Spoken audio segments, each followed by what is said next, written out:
म्हणजे फार कमी आहेत असे दिग्दर्शक आहेत, पण कमी आहेत. आम्हाला स्क्रिप्ट असल्यानंतर सरांनी सांगितलं, संध्या ऐक, किंवा आशिषला म्हटलं सगळं, तुम्हाला जर वाटत असेल ना की इथे या सीनमध्ये हे वाक्य रायाजी बोलू शकतो, असं बोलू शकतो, तर मला सांगा बरं का. मला सांगा की तुम्हाला जर वाटतं नाही इथे असंच, इथे मी हे बोलू का, इथे मी हे बोलू का, मला वाटतं की इथे रायाजी हे बोलू शकतात, तर मला सांग.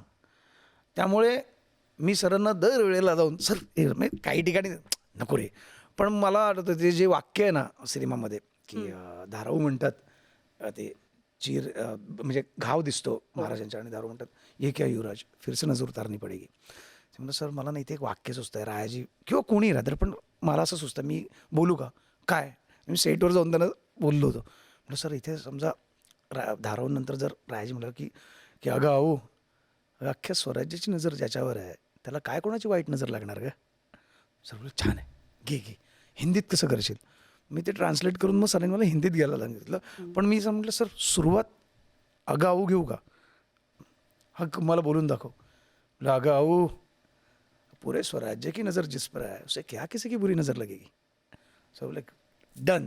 त्यामुळे ही ही सूट देणं किंवा ह्या गोष्टी करू देणं, मला वाटतं की त्या प्रत्येक कलाकाराला स्वतःबरोबर त्या संहितेत, त्या स्क्रिप्टमध्ये किंवा ती निर्मिती प्रक्रिया आहे त्यात सामावून घेण्यासारखं आहे.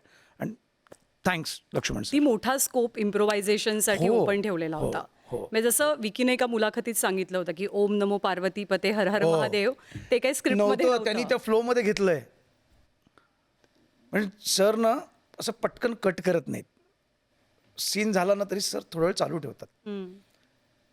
बरोबर आहे ना, मग कधी असं होतं की सर सीन आपलं होतं ना, सीन संपला, करत राहा, तुला काय पुढे वाटतं. त्याचा फायदा विकी भाऊंनी करेक्ट घेतला. तो जो कॅमेराचा फिरतोय आणि मग त्या आणि संचालणारच ना, त्या काय ते वातावरण होतं, भोरच्या वाड्यात तो सीन केला होता. तर तिथे त्यांनी ते ओम नमो पार्वती पतये हर हर महादेव, आणि आम्ही पण सुटलो हर हर महादेव. आणि कट झाल्यानंतर सरांनी मिठी मारली होती विकीला, कमाल, हे सुचणं फार गरजेचं. म्हणजे तुम्ही किती इंटू आहात त्या कामात, त्या तुमच्या कुठलंही काम असो, त्या कामात तुम्ही किती स्वतःला सामावून घेतलं किंवा किती समर्पण केलं त्या कामासाठी, हे तिथे दिसतं.